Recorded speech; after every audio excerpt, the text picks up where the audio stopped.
지난 시간에 우리가 창세기 32장 말씀을 통해서 야곱이 에서를 만나기 위해서 자기 스스로 꾀를 내어가지고 가축들의 떼를 나누는 방법도 써보고 형에게 선물을 보내는 그런 방법도 써보고 결국은 하나님께 의지할 수밖에 없다.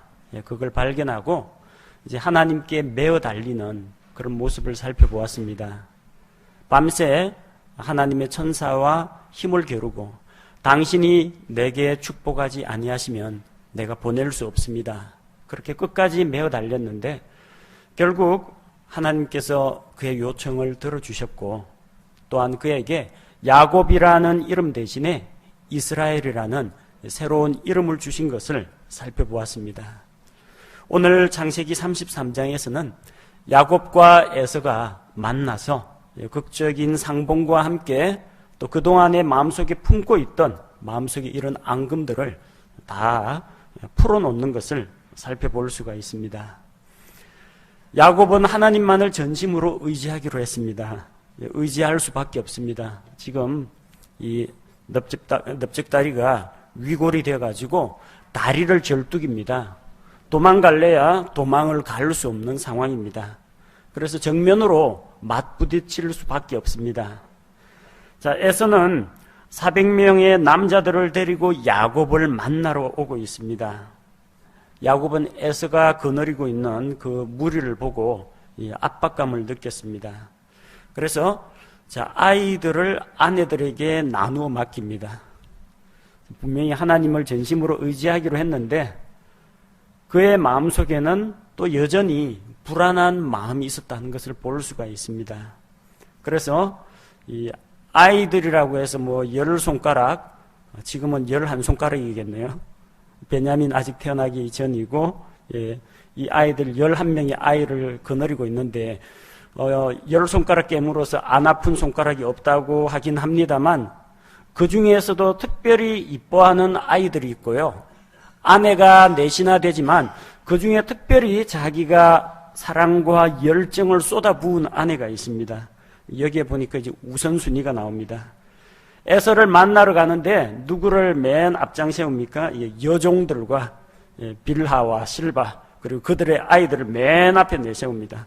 여차하면은 혹시 에서가 딴 마음을 품고 공격을 하면은 일단 칼바지로 먼저 희생됩니다. 그럼 놀라서 나머지 사람들은 흩어져서 도망갈 시간을 벌 수가 있다는 겁니다. 그 다음에 누가 그 뒤를 따르느냐? 레아와 그녀의 아이들. 레아는 야곱이 애초부터 마음을 두고 있던 아내는 아니었습니다. 자기 외삼촌 라반에게 사기를 당해가지고 사기 결혼에 가담을 했던 장본인입니다. 아무리 라반이 야곱의 침소에 들어가라고 등 떠밀어도 레아가 마음이 없다면 그러지 않았겠죠. 레아도 마음속으로 야곱을 생각하고 있었는데 아버지하고 한마음이 되어가지고 야곱을 속이는데 일조를 했습니다. 그러니까 야곱이 라헬과 결혼하고 싶은데 이 레아가 중간에 끼어드는 바람에 자기가 속아 넘어갔기 때문에 레아에 대해서 그렇게 썩 기분이 좋은 편은 아닙니다. 레아보다는 이쁘고 아름다운 라헬을 더 총애를 합니다. 레아와 그녀의 아이들은 여종과 그 아이들 다음에 그 다음에 라헬과 요셉은 자기가 아끼는 아내와 또 자기가 소중하게 여기는 정말로 사랑하는 그 요셉은 맨 뒤에 둡니다. 이렇게 가정 내에서 아내들이 많고 또 배다른 자식들이 많다 보니까 이 파당이 생기는 겁니다. 누구는 아버지의 사랑을, 남편의 사랑을 많이 받고 누구는 상대적으로 적게 받고 하니까 가정에 이것이 분란의 소지가 되는 겁니다. 그래서 만약에 에서가 앞쪽에 있는 자기 가족들을 공격하면 맨 앞에 있는 가족들이 희생당한 동안에 라헬과 요셉만 데리고 몰래 몸을 빼내겠다는 그런 속셈입니다. 자, 여전히 야곱이 가지고 있는 그 잔머리 기질은 아직까지 고쳐지지 않은 것 같습니다. 자, 그런데 이제 도망갈 길은 없고 자기는 집안의 가장입니다. 가정에 대해서 책임을 져야 합니다. 좋은 일이 있던 나쁜 일이 있던 가정이 위기를 겪은 누가 책임을 지느냐? 하나님께서 에덴 동산에서 남자를 가정의 머리로 세우셨기 때문에 야곱이 책임을 져야 합니다. 자, 가장으로서 그는 다른 가족들보다 맨 먼저 앞장서서 나갑니다. 그래서 형에게 용서를 구하고 형에게 인사를 하고 그 형과 화해를 하기 위해서 나아갑니다. 얼마나 나아졌습니까? 이전에는 배고픈 형의 약점을 간파해가지고 형의 장자권을 나에게 팔라 그러면서 팥죽을 가지고 형의 장자권하고 맞바꾸었습니다. 그러나 지금 야곱은 형 앞에 나아갈 때 7번 땅에 몸을 구부리며 자기 형에게 가까이 나아갑니다. 땅바닥에 엎드려 형에게 1배 또 1배 하면서 그 앞에 나아갑니다. 그만큼 지금은 낮아진 모습으로 나아가고 있습니다. 자, 그런데 이 4절을 보니까 에서가 공격할 줄 알았는데 동생을 보고서는 반가워서 달려와서 그를 맞이하고 부둥켜 안고 목을 껴안고 입을 맞추고 함께 우는 것을 볼 수가 있습니다. 어떻게 이런 극적인 변화가 일어났습니까? 애초에 에서가 400명이나 되는 사람을 데리고 온 데는 이유가 있을 겁니다. 동생을 영접하는 그런 환영식 치고는 너무 거창합니다. 이 정도 400명의 무리라면은 웬만한 부족 하나를 쓸어버릴 수 있는 그런 군대입니다. 에서가 총 우두머리고요. 처음에는 아마도 이 야곱이 돌아온다는 소식을 듣고 분한 마음, 복수하고자 하는 그런 마음이 있었을 겁니다. 그러나 오늘 4절의 말씀을 보니까 에서의 마음속에 있던 그런 엉어리들이 녹아 없어진 것을 볼 수 있습니다. 우리는 구체적으로 에서의 마음이 왜 그렇게 바뀌었는지 알 수가 없습니다. 다만 한 가지 짐작할 수 있는 것은 하나님께서 야곱의 기도하는 바를 들으시고 에서에게 유순한 마음, 긍휼히 여기는 마음, 또 이런 형제에 대한 사랑을 회복시켜 주셨다고 믿습니다. 모든 인간관계의 중심에는 하나님이 계십니다. 하나님과 그 사람의 관계가 좋으면 인간관계도 좋아집니다. 그러나 자신이 하나님과 긴밀한 교제를 맺지 못하고 뭔가 삐걱거리기 시작하면 주변에 있는 사람들에게 그것이 삶의 열매로, 부정적인 열매로 드러나게 된다는 것입니다. 생각해 보면 에서는 좀 우직한 측면이 있긴 하지만 상대적으로 야곱보다는 순수한 편입니다. 잔머리를 안 쓴다는 것과 뒤끝이 없다는 겁니다. 깨끗하게 야곱하고 화해를 합니다. 자, 이제 야곱이 형에게 자기 가족을 소개합니다. 에서는 먼저 물어봅니다. 너와 함께한 저 사람은 도대체 저 사람들은 누구냐? 떠날 때는 분명히 보따리 하나 메고 너 혼자서 떠났는데 이 많은 무리가 도대체 어디서 나온 거냐는 겁니다. 그는 가족을 소개합니다. 아내는 집과 재산은 조상으로부터 상속하거니와 현숙한 아내는 주께로부터 말미암는다고 했습니다. 4명의 아내는 하나님께서 그에게 주신 값진 선물입니다. 또한 자녀 역시 태의 열매는 그분께서 주신 선물이라고 했는데 하나님의 선물입니다. 야곱의 입에서 하나님이라는 단어가 먼저 나옵니다. 이 사람들이 누구냐 할 때, 인사하시죠. 제 아내입니다. 우리 형님이시오. 이렇게 소개하지 않습니다. 제 아들들입니다. 너희 큰아버지시다. 이런 식으로 가르치지 않았습니다. 뭐라고 이야기합니까? 하나님께서 주의 종에게 은혜로 주신 아이들이니이다. 생명의 근원이 하나님이시고 자기를 결혼시켜 주시고 새 생명을 주신 분이 하나님이라는 사실을 에서 앞에서 간증을 하는 겁니다. 그리고 인사를 시킵니다. 에서가 제일 먼저 만난 그 아내와 아이들부터 차례로 인사를 합니다. 누가 먼저요? 여종 아이들이 먼저 나옵니다. 상황이 반전이 됐습니다. 원래는 이 앞쪽에 먼저 내보내가지고 칼바지로 유사시에는 희생당하도록 만들고 자기와 라헬 그리고 요셉이 도망치는 그런 수단으로 생각했었는데 이 먼저 앞쪽에 나갔던 여종들과 아이들이 에서와 먼저 인사를 하는 그런 특권을 누리게 됩니다. 그래서 여종들과 그 아이들이 가까이 나아가고요. 그 다음으로 레아와 그 아이들이 나아가고 그 다음에 요셉과 라헬이 가까이 나아가서 각기 이제 시아주버님 그리고 큰아버지한테 인사를 드립니다. 자, 그래서 처음에는 야곱이 우선순위에 따라서 우선순위 떨어지는 사람을 맨 선두에 내보냈지만 사람이 일이란 어떻게 될지 알 수가 없습니다. 전도서에도 아침에 내 씨를 뿌리고 저녁에 내 손을 금하지 말라.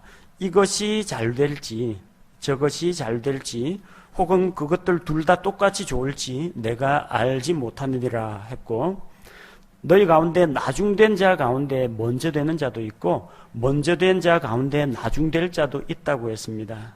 자, 그래서 이거는 우리 사람이 예측을 할 수가 없습니다. 그리고 에서는 자기가 오다가 만난 그 가축의 때에 대해서 물어봅니다. 가축을 거느리고 있는 자들이 이 가축은 자기 동생 에서의 동생 야곱이 자기의 주 대신 자기의 형님에게 선물로 드리는 것입니다. 만나는 사람마다 이렇게 인사를 했는데 나에게 왜 이런 가축대를 앞서 보냈느냐 하는 겁니다. 자, 역시 야곱이 이 부분에 대해서도 대답을 합니다. 이것들은 내 주의 눈앞에서 은혜를 입기 위한 것입니다. 이 주라는 것은 하나님 주님을 말하는 게 아닙니다. 영어에는 LORD가 소문자로 되어 있죠. 상대방을 높여서 나의 주님 이렇게 나의 주인님 이렇게 부르는 겁니다. 자기 형을 그렇게 높이면서 이제 형의 눈앞에서 자기가 은혜를 입기 원한다 그런 생각을 밝힙니다. 형의 눈앞에서 은혜를 입기 위해서 선물을 드립니다. 잠언 17장 8절에서는 선물은 그것을 가진 자의 눈에 보석 같은즉 그것이 어디로 향하든지 형통하게 하느니라. 뇌물이 아닙니다. 선물입니다. 좋은 의도를 가지고 무료로 값없이 주는 그런 선물을 형에게 내밀었습니다. 그러나 에서는 또 원래 또 가축을 치는 목축과 사냥을 하는 그런 부족입니다. 그래서 자기 동생에게 나에게도 이런 가축들은 충분히 있으니까 괜찮다고 하면서 사양을 합니다. 그러나 야곱은 억지로 형을 권해서 선물을 받게 합니다. 일단 형이 선물을 받아들인다는 것은 뭘 말합니까? 자기의 마음을 받아들인다는 것. 그것과 똑같습니다. 선물을 거절한다? 무슨 뜻입니까? 당신이 주는 선물은 받지 않겠습니다. 그런 뜻입니다. 구원받을 때도 마찬가지입니다. 하나님께서 믿는 자에게 값없이 은혜로 구원을 선물로 주십니다. 그래서 하나님 제가 구원받기 원합니다. 하나님의 은혜의 선물을 받기 원합니다. 그건 무엇을 말합니까? 제가 하나님을 향해서 마음문을 열었습니다. 제가 선물을 주시는 분을 마음에 받아들입니다. 그러니까 그분께서 주시는 것이라면 무엇이건 받아들이겠습니다. 그런 의미입니다. 선물을 거절하는 자는 선물을 주는 사람도 거절하는 겁니다. 그러나 선물을 받아들이겠다고 하는 것은 선물을 주시는 분도 받아들이는 겁니다. 그 때문에 야곱이 형에게 억지로 강권해서 제발 이 선물을 나를 용서한다면 이 선물을 받아달라는 것입니다. 이 선물을 통해서 형의 분노를 가라앉히기를 원합니다. 이 선물을 통해서 내가 형에게 과거에 지은 그 잘못에 대해서 일부나마 속죄하고 보상하려고 합니다. 이런 선물을 통해서 형의 마음을 달래고자 하는 것입니다. 잠언 21장 14절에서 은밀한 선물은 분노를 가라앉히고 품속의 보상은 맹렬한 진노를 가라앉힌다고 했습니다. 이런 선물, 그리고 과거의 잘못에 대한 보상, 이것이 형의 분노, 형의 진노를 누그러뜨리기를 원했던 것입니다. 자, 그래서 이런 강권에 못 이겨서 에서가 선물을 받아들입니다. 그리고 에서는 이제 야곱의 앞길을 인도하겠다고 합니다. 앞으로 지나가야 할 그 길은 야곱과 알지 못하는 여러 부족과 민족들이 살고 있는 곳을 통과해야 됩니다. 평소 어릴 때부터 몸도 허약하고 산에 닿지 못한 이 야곱이 이렇게 많은 재산과 또 아내와 아이들을 거느렸는데 주변 부족들한테 습격받으면 안 되거든요. 형만 믿어라. 형이 길 안내자가 되어가지고 너 목적지가 어디든 바래다 주겠다는 겁니다. 에서가 호의를 베푸는 겁니다. 이미 그는 야곱에 대한 적개심을 풀어놓은 상태입니다. 비록 장자의 축복은 그는 잃어버렸습니다. 장자의 축복이 무엇입니까? 하나님께서 주신 약속의 계승자가 되는 것입니다. 그를 통해서 온 세상에 있는 모든 가족들에게 복을 주는 씨, 곧 예수 그리스도가 오는 그 축복의 통로가 되는 것입니다. 에서는 그것은 잃어버렸습니다. 결코 에서가 구원을 잃어버렸다는 이야기가 아닙니다. 장자의 축복을 잃어버렸습니다. 그러나 아버지로부터 많은 축복을 받았습니다. 그래서 호리 족속이 살고 있는 그 세일산을 자기의 기업으로, 자기의 영토로 삼았고 많은 가축과 또 아내들과 아이들도 거느리게 되었습니다. 이제 야곱이라는 이 조그마한 동생 하나 어떻게 한다고 해서 자기의 어떤 마음이 만족스러워지고 그런 건 아닙니다. 그래서 20년 동안이나 헤어져 있던 동생을 위해서 길 안내를 하고 낯선 지역으로 갈 때마다 그의 보호자, 호의자가 되어주겠다고 한 것입니다. 정작 문제는 누구한테 있습니까? 형의 호의를 의심하고 있는 야곱이 문제입니다. 형은 이미 풀 거 다 풀었어요. 근데 13절, 14절을 보니까 야곱은 한사코 형이 안내하겠다고 하는데도 그걸 거절합니다. 뿌리칩니다. 명분은 있습니다. 어떤 명분이요? 에서가 데리고 온 이 남자들은 체력도 좋고 기동력도 좋습니다. 그런데 야곱의 일행 가운데에는 아직까지 어린 아이들이 있습니다. 그리고 새끼를 뵌 가축들이 있기 때문에 빨리빨리 이동하지 못합니다. 보조를 맞출 수가 없다는 겁니다. 그래서 야곱은 자기가 거느린 일행을 될 수 있으면 천천히 부드럽게 인도하기를 원한다. 그렇게 말했습니다. 사실 이건 핑계입니다. 왜냐하면 호위하는 사람은 말 타고 냅다 달리기 하는 사람이 아닙니다. 야곱 일행이 느릿느릿 걸으면 앞과 뒤에서 그들도 느릿느릿 보조를 맞추어서 가이드를 해주면 됩니다. 이건 야곱의 핑계에 지나지 않습니다. 자, 그리고 야곱은 형에게 한 가지 약속을 합니다. 형님은 내 주는 주의 종보다 앞서가소서. 저는 가축들과 아이들이 견딜 수 있을 정도로 천천히 부드럽게 가다가 마침내 세일로 가서 내 주께 가리이다. 약속을 합니다. 하지만 야곱이 세일산에 형님한테 문안하러 갔다든지 방문하러 간 기록은 전혀 없습니다. 이건 순간적인 위기를 모면하기 위해서 지어낸 말에 불과하다는 겁니다. 다음에 다시 한번 만나기로 하죠. 다음에 한번 찾아뵙겠습니다. 이렇게 하면서 재빨리 어쨌든 불안하니까 형하고 좀 빨리 헤어졌으면 좋겠다. 그런 이야기입니다. 에서는 역시 마음이 놓이지 않습니다. 이 약해 빠진 그 머리만 잘 쓰고 힘은 없는 이 야곱이 불안하니까 자기 병사들 중에서 일부를 남겨두겠다는 겁니다. 15절에 나와 함께한 사람들 중에서 몇 명을 내게 호위병으로 딸려 보내겠다는 겁니다. 그러자 야곱이 또 거절을 합니다. 무슨 그럴 필요가 있습니까? 제발 내가 내 주의 눈앞에서 은혜를 입게 하소서. 야곱에게 은혜를 베푸는 방법이 뭡니까? 옆에서 가이드 해주고 호위병 붙여주는 게 아니라 제발 빨리 떠나주는 것이 나를 도와주는 겁니다. 그런 생각입니다. 혹시라도 이 형 에서의 부하 몇 명이 남아가지고 형의 밀명을 받고 또 혹시라도 자기 무리에게 부담을 주거나 위해가 될까봐 싶어서 야곱은 이것마저도 거절을 합니다. 어쩔 수 없죠. 그러니까 결국 헤어질 수밖에 없습니다. 야곱과 에서는 결국 헤어집니다. 에서는 자기 본거지인 세일산으로 돌아갔습니다. 그리고 야곱은 숫곳에 집을 짓고 또 가축을 위한 우리를 지었습니다. 숫곳이라는 지명은 요르단강 동쪽에 있습니다. 그리고 야복강에서 북쪽 약 3.2km 지점에 있습니다. 혼동하시면 안 됩니다. 야곱은 야복강을 2번 건넙니다. 한 번은 저 북쪽 메소포타미아 지방에서 내려오면서 요르단강이 세로로 이렇게 되어 있으면요, 야복강은 이렇게 비스듬히 아래쪽으로 흐르면서 요단강하고 합류됩니다. 내려올 때 이 야복강의 중턱을 야복 너울을 여울을 건너게 됩니다. 그래서 다 보내놓고 자기 혼자 남아가지고 기도하다가 천사하고 씨름하는 그 장면이 있죠.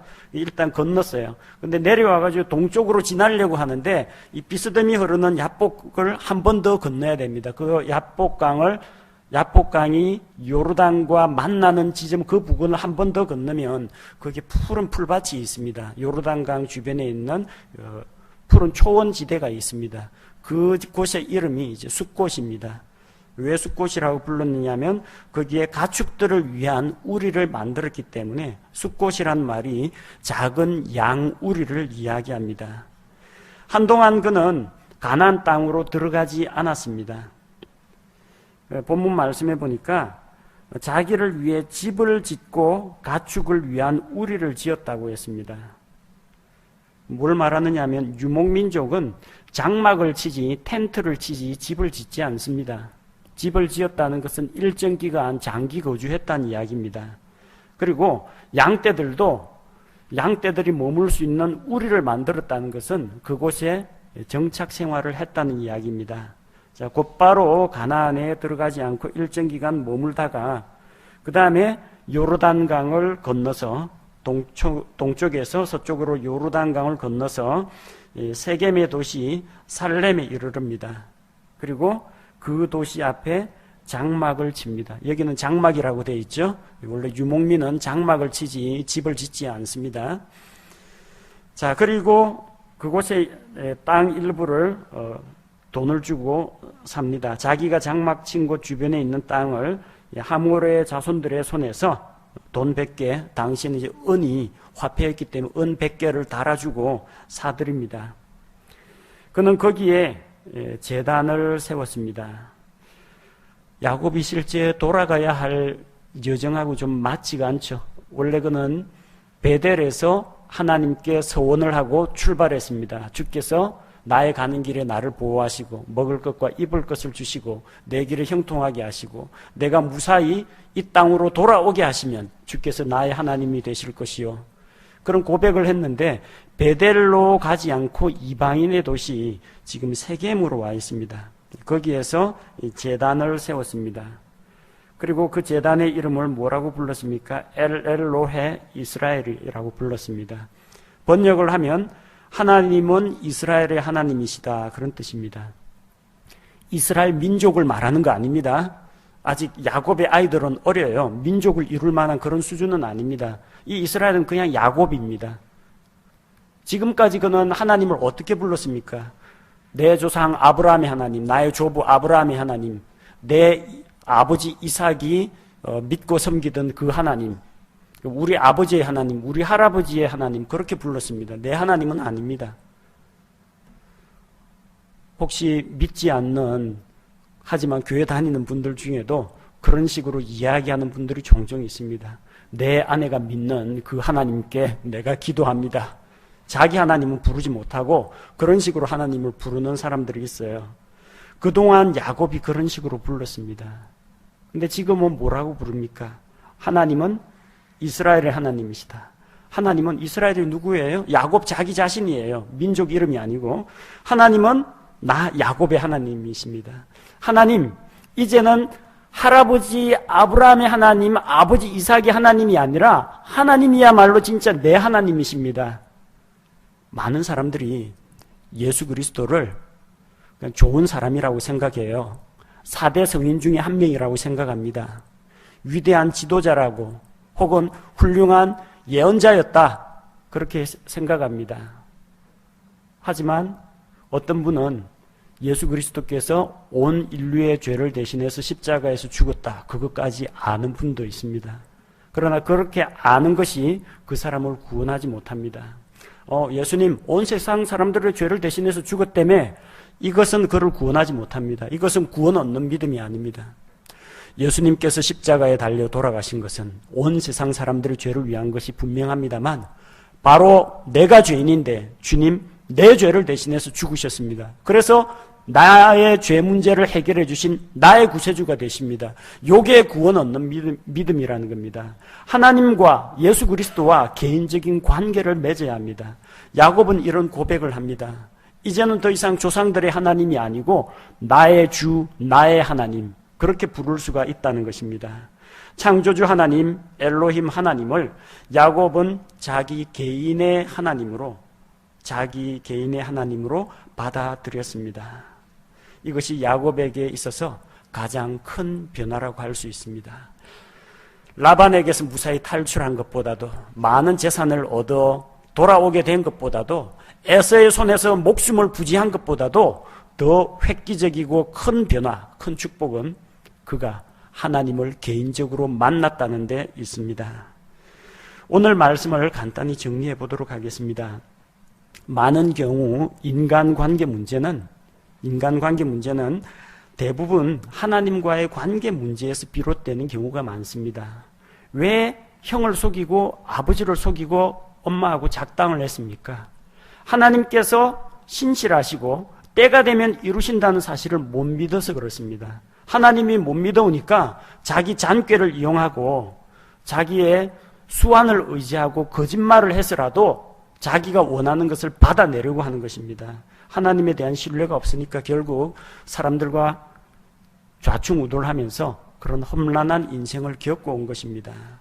아내에 대한 문제 마찬가지입니다. 하나님께서 아내를 주십니다. 그렇게 믿으면 하나님은 어떤 판단 기준으로 사람을 대하시는가, 하나님의 기준을 배워야 되는데 하나님은 안중에도 없습니다. 내가 보기에 예쁜 여자, 아름다운 여자, 그걸 라헬하고 결혼하려고 한 거예요. 그러다가 결국은 또 속아 넘어갔죠. 라반하고 관계 역시 마찬가지입니다.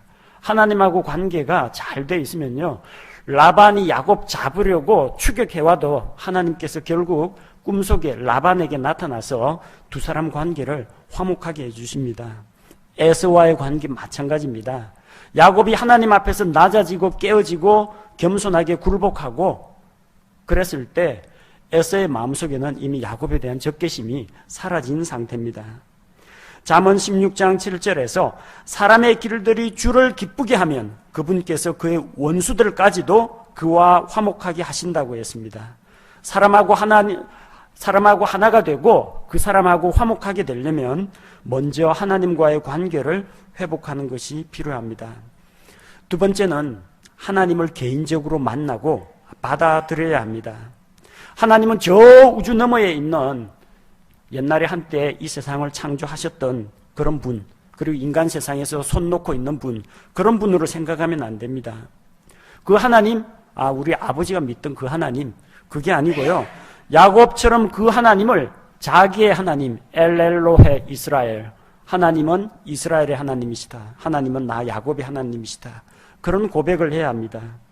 예수님이 온 세상 사람들의 죄를 담당하신 거 물론 맞습니다. 그러나 그 예수 그리스도가 바로 나의 죄 때문에 십자가에서 죽으시고 나에게 새 생명을 주시는 나의 구세주라는 사실을 믿고 받아들일 때 하나님과 그 사이의 관계가 회복이 됩니다.